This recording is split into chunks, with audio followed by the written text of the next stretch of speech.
Good afternoon. This is Animal Uncontrol. Welcome to Hog Wild. Today's topic is a bit different. I'll be discussing the feral hog problem in the southeastern United States, how it originated, the problems posed by feral hogs, and what is being done about it.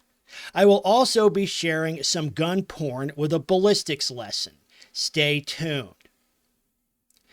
While the feral hog problem has a very different dynamic than the mutt problem, I will be juxtaposing a couple of times throughout this. Now, as I proceed, everyone needs to consider that these animals are not natural or native to this environment. Okay, this is a man-made problem and requires a man-made solution. They are not truly part of nature. So let's get into the history. How did this problem happen? Where did it start? How did it originate? Well, I'll give a really short history, the 5-cent version. And it's not all inclusive. There's more, causes and nuances here. But essentially what happened here in the northeastern part of Florida was this area was colonized by the Spanish and the 1500s. In doing so, they brought domestic pigs from Spain with them. Now, these pigs were often allowed to sort of free range, okay, and many essentially disappeared into the forest and went hog wild. They thrived in the hot and wet climate. And the rest, as they say, is history. Again, this history is not all-inclusive, and there were other incidences of the same sort of thing happening in other parts of the country, with not just pigs, but other animals, such as horses. Now, the presence of feral pigs poses two general problems. They are destructive to the natural environment, and they disrupt and destroy agriculture. Like the food you eat to stay alive. Let's go into the first point. I have blogged about this many times. This is a hike I was on about a year ago when I first sort of got back into the space. I called this blog was Apocalypse Now because, when I hike on many of these trails, you see this and this. These are bags of dog shit. Hikers with dogs bag the dog crap and just leave it there. I guess for maybe the tooth fairy to pick up. Now, and this is a, hiking trail in Florida. So you ever wondered what Florida hiking is like? This is a pretty typical hiking trail. This is a state park property about 45 minutes south of me. So I also saw this. This, and it's very common, see how the forest floor is completely dug up? It almost looks like a bomb range. This forest floor has been destroyed by wild hogs, rooting up the ground, looking for things to eat, roots, grubs, worms, whatever. They'll basically eat anything. This wreaks havoc with the natural environment here. See this? It's just completely, and I've seen this in many places. This is a big problem. Now let's consider the other problem they cause, and as a disruption of agriculture. This is a video from South Carolina, which is not too far from here, because this is a problem really throughout the entire United States, but it's the worst in this climate because, again, these pigs thrive in the hot, wet climate. Let's watch this, and I'll make a few comments. Earlier this week, after hearing from a Midlands woman who found them grazing in her yard at odd hours. Well, since then, we've heard from many of you about the destruction these wild animals can cause, whether to a... They're not wild animals, they're feral animals. The distinction is very important, but I'll let that slide. Yard, a garden, or on farmland. State and natural resources officials say the hogs aren't just a problem in one area. There are reports of wild hogs in every county of South Carolina. Today, a farmer takes us through her loss. News 19's Tai Wong tonight with the story. We lost 224 acres of corn to feral hogs. They get in your fields, they root up The fields, they ruin pretty much anything they. You know, this is similar to what I showed here. Like, they'll do this basically to not just a cornfield, really anything that's planted. Come into contact with. Rachel Sharp is a farmer in Allendale. She grew up on a farm watching her dad deal with feral hogs. Sharp says she witnessed the feral hog population worsening through the years. My dad's been doing this for over 50 years, and he said that he's always seen, a hog or two around, but that over the past 10 years, they have just really, really spread. I've been back on the farm for... Gee, I wonder why that is. What other problem became really bad about 10 years ago, 10, 15 years ago? 5 years now, and I can see it getting progressively worse year after year. Allendale is more than 75 miles from Columbia, depending on the route you take. And that's where Herbaline Dunwoody, who we introduced to you earlier this week, found them in her yard. I was scared. I didn't know what they were. You know what I'm saying? Like, well, where did they come from? Why are they in my yard? Dunwoody reported seeing... Yeah, she smelled bacon and looked out the window. Look what she saw. Yum, yum. 6 medium-sized wild hogs in her yard in the middle of the night, and she had the pictures to prove it. Anyway, the light came on, and whenever my light come on, I look out and see what it is. So I looked out, and that's what I saw, the pigs, and it scared me in the beginning. Back on the farm, Sharp says sometimes they will see nearly 30 hogs, and other nights, none. We've tried a little bit of everything to get rid of these things. What works best for us down there is we hunt them pretty hard. According to the Department of Natural Resources, wild hogs have been reported in every county in South Carolina, leaving nothing but destruction behind. So South Carolinians are allowed to hunt them year-round. Woohoo. Sharp says they catch hogs from all sizes, from runts to as big as 200. Because some people ask, unlike the mutt problem, these animals have way less political capital than dogs do. Like, we have, packs of feral dogs terrorizing communities all over the world. But, like, this solution here, see this above the hog? So you've got on the bottom, you've got the problem, and above you have the solution. Now, again, doggy activists have basically blocked any attempt to solve the feral dog problem that way. Now, this problem can be, mitigated using, hunting, or really it's not hunting so much as it's varminting, because these technically aren't game animals. They're like nuisance varmints. But in any case, these hogs, they do have, sort of a handful of like PETA retards that, agitate for them. They say, oh, it's inhumane. How can you harm an innocent animal?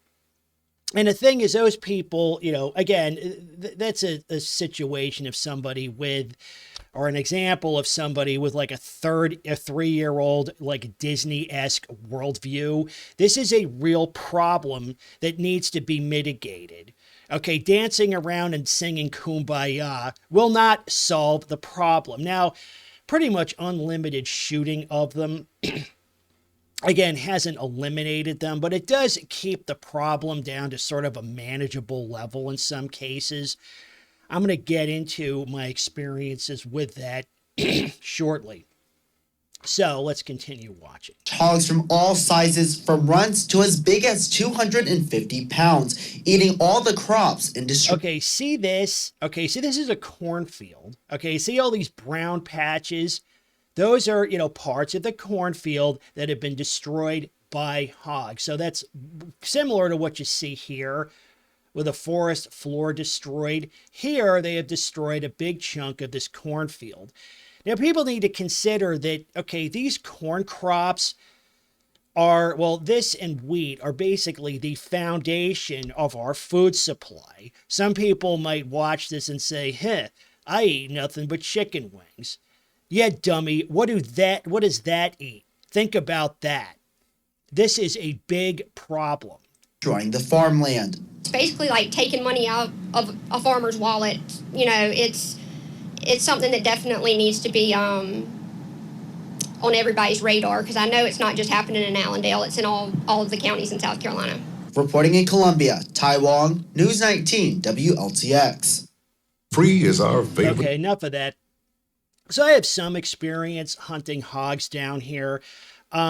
Typically, what they do is, let's go into the laws first. Okay. So what are the laws regarding hunting these things? Now, with most game animals, like say deer, you can only hunt in season, and there's bag limits. In other words, you can't shoot all the deer you want. It's limited to certain weapons, like in other words, it might be a bow season or muzzle loader or whatever. Now, at some point, it's about 15 years ago, the state of Florida and South Carolina and some other states have essentially declared open season on them. Now, the hunting is restricted on public lands, restricted to hunting seasons. So, however, it says you need a hunting license to hunt wild hogs in Florida. Let's zoom in on this. Wild hogs can be trapped and hunted year-round with landowner permission. A hunting license is not required, and a permit is not required to take wild hogs at night. I know you could shoot them during the day too, with a gun and light with landowner permission. So what they're contemplating is private property. Hunters may use dogs and any legal rifle, shotgun, crossbow, bow, or pistol, or air guns. You can basically hunt them with any legal weapon. Okay. So, you have to get, or I mean, if you own property where you have them, you can shoot them all you want. There's no bag limit. You're basically only limited to how much ammunition you can carry. So let's delve into some of my experiences with hog hunting. Okay.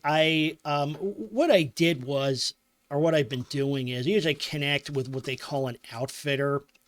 And the outfitter makes arrangements with various landowners that have typically, their farm properties or private forests perhaps that have a feral hog issue. So you connect with the outfitter. They make the arrangements with the landowner. And they, you head out there with them. They've got, some tree stands set up and so forth. And they also help, if you shoot one or more than one, they assist with the processing, because you realize something like this is a lot of meat on it. You basically have to butcher the animal, cut it up. And, it's all that's very difficult to do on your own. Plus, you don't necessarily want all this meat. I'm not going to eat all this. But what they do is the outfitters also make arrangements with food banks and other organizations to distribute the, leftover pork to food banks and other, similar organizations. So it's a win-win. It's like, I get to shoot hogs. The outfitter makes money. The landowner gets rid of the nuisance animals. Poor people get fed. It's like a big, win-win all the way around. So this was, and I got some gun porn in here also, but this was my second hunting trip. I bagged this. He weighed over 300 pounds. Took him down with one shot with this. This is my Savage Model 16. It's chambered in .243 Winchester, and it's a really good gun for this purpose. It's excellent. I'd recommend it to everybody. This is, so it's got, it's chambered in .243 Winchester. It's got a 3x9 power, Nikon scope on it. Actually, it came as a complete build. Normally, rifles are sold without the scope.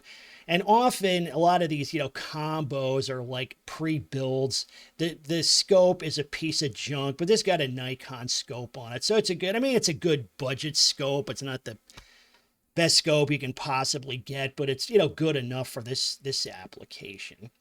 There's another picture. This was me at the range. Is the 100-yard target. So you look all the way in the back there. It's 100 yards. So there's some more pictures of the gun. So this is, when I was target shooting, this was a group at 100 yards with that rifle. And if you look, this is 100 yards.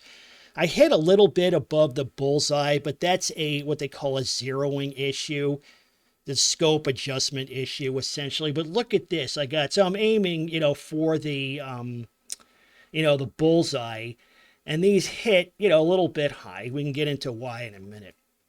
Let's see, look at this. I got a figure 8 at 100 yards, right, with a floater. But even the whole group, this is what they call sub-MOA. Sub-MOA means you can put all your entire group into, a circle that's less than, 1 inch in diameter. So this is about a 3/4 inch group, which is very, very good. This is what I shoot out of it. You always, when you get really any gun, particularly a gun like this, they tend to be a bit, finicky about the ammunition type. I mean, it's all the same caliber, but you get different bullet sizes and shapes. They get, full metal jacket, saw point, hollow point, etc., etc. So these shoot really well out of that rifle. And these aren't too, I mean, at the time, it's probably about like a box of this of 20 was about $20. So it's about, $1 a round, which isn't too bad. I mean, I don't know if you want to go like to the range and shoot it all day, but it's not too bad. Now, this is a group at 50 yards. Now, notice like I put like 2 on the bullseye. See, again, I got the figure 8 and the floater. Why? And again, I didn't mess with the scope adjustment. So why did I get 2 on the bullseye here at 50? But I hit above the bullseye. Now, if you dig into the ballistics, the thing with a rifle like this is, or this type of bullet is that this is moving really fast, okay?